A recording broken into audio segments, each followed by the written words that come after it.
Como nós vimos no vídeo anterior, a falta de planejamento acaba levando ao inventário. E o inventário é a pior coisa que pode acontecer para o patrimônio e para os herdeiros. Os inventários são de dois tipos. O mais comum é o judicial, o mais usual no nosso direito é o judicial. Mas nós temos também o inventário extrajudicial, o inventário que é chamado feito em cartório, que é muito mais simples, mais econômico, mas também tem seus problemas, como a gente vai mostrar em instantes. Muito bem. O que é o inventário judicial? O inventário judicial é uma ação judicial, obviamente, proposta por alguém que tenha interesse na causa. Pode ser um herdeiro, pode ser um credor do falecido, pode ser alguém que tenha qualquer outro tipo de interesse. E em caso de conflito entre os herdeiros, muitas vezes o juiz nomeia um inventariante judicial que vai ter um custo sobre o patrimônio, obviamente deixado e administrado por ele. Mas vamos esquecer isso por enquanto.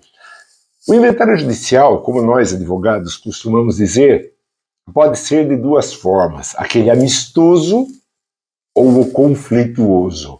O amistoso é aquele onde todos os herdeiros se dão maravilhosamente bem, que eles estão em consenso com relação a tudo e que tudo transcorre em tese sem nenhum conflito, pelo menos inicial. Ainda assim, nesse inventário amistoso, onde todos se dão muito bem, primeiro, tem que se decidir quem será o inventariante. Será o filho mais velho? Será aquele que mora na cidade? Será aquele que tem noções de direito, de administração? Será aquele que tem mais tempo livre para cuidar disso? Porque, afinal de contas, é ele quem vai providenciar documentos, buscar certidões, andar atrás de alvarás, de licenças e tudo mais, e documentos, coletar documentos para serem entregues ao advogado que vai ser o responsável. A escolha do advogado tem que ser de consenso, claro, dos herdeiros, dos interessados. Os honorários dos advogados têm que ser partilhados entre todos, isso seria o normal. Assim como a divisão das custas judiciais. E se paga para o judiciário, para entrar com ação, para movimentar a ação, existem as custas do processo que devem ser rateadas entre os herdeiros.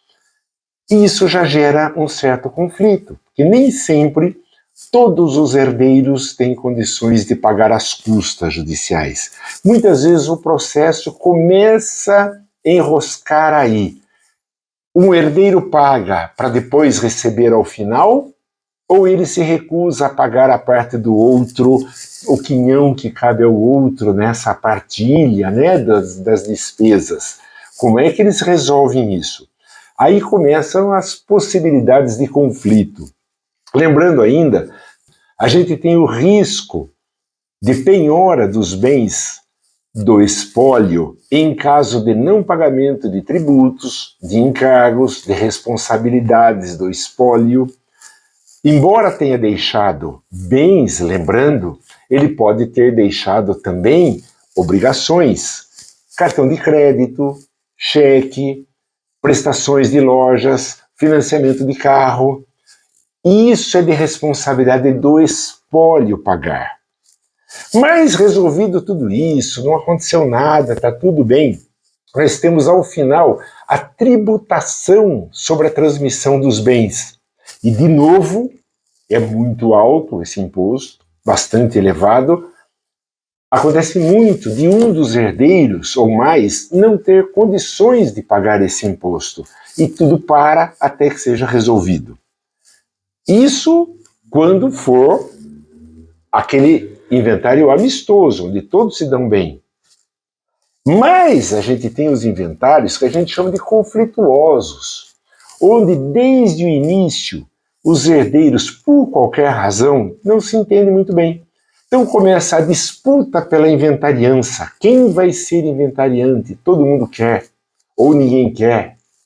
Eu não vou deixar que o patrimônio seja administrado por fulano, porque ele não é de confiança, eu não sei o que ele pode estar fazendo.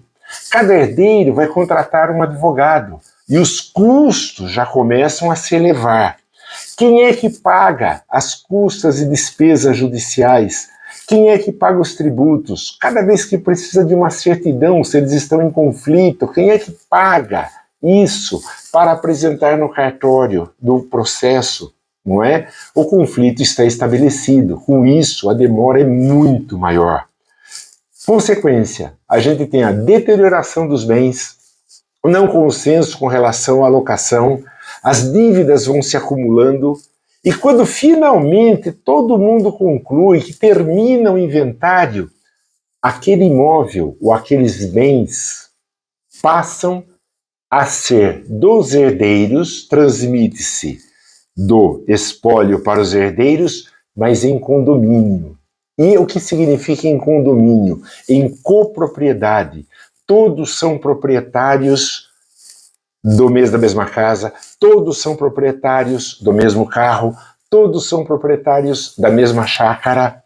Ou seja, termina o inventário e é necessária uma nova ação de extinção de condomínio para, depois de mais muitos anos, para receber a parte que lhe é de direito. Imagine o tempo que isso leva, o custo que isso gerou, quanto do patrimônio deixado foi ficando pelo caminho, em custas, despesas, tributos, honorários. Tudo isso em razão da falta de planejamento. Mas alguém vai dizer, mas o inventário pode ser feito também da forma extrajudicial ou no cartório. Sim, é possível, desde que seguindo algumas condições. Primeira delas, todos os herdeiros devem ser maiores e capazes.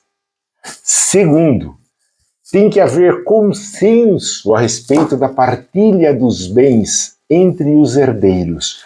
Como normalmente se faz? Os herdeiros, em comum acordo, contratam um profissional, um advogado, é necessário um advogado, sem dúvida, para isso, e o advogado leva isso pronto para o cartório, com tudo mastigado, com tudo muito tranquilo. E cabe ao cartório, fazendo os procedimentos estabelecidos, né, para o inventário extrajudicial, fazer a partilha dos bens. Claro que isso gera também o custo do cartório e também a tributação sobre o patrimônio transferido. No próximo vídeo, nós vamos mostrar para vocês o custo dos dois inventários, o custo da falta de planejamento sucessório. Até a próxima.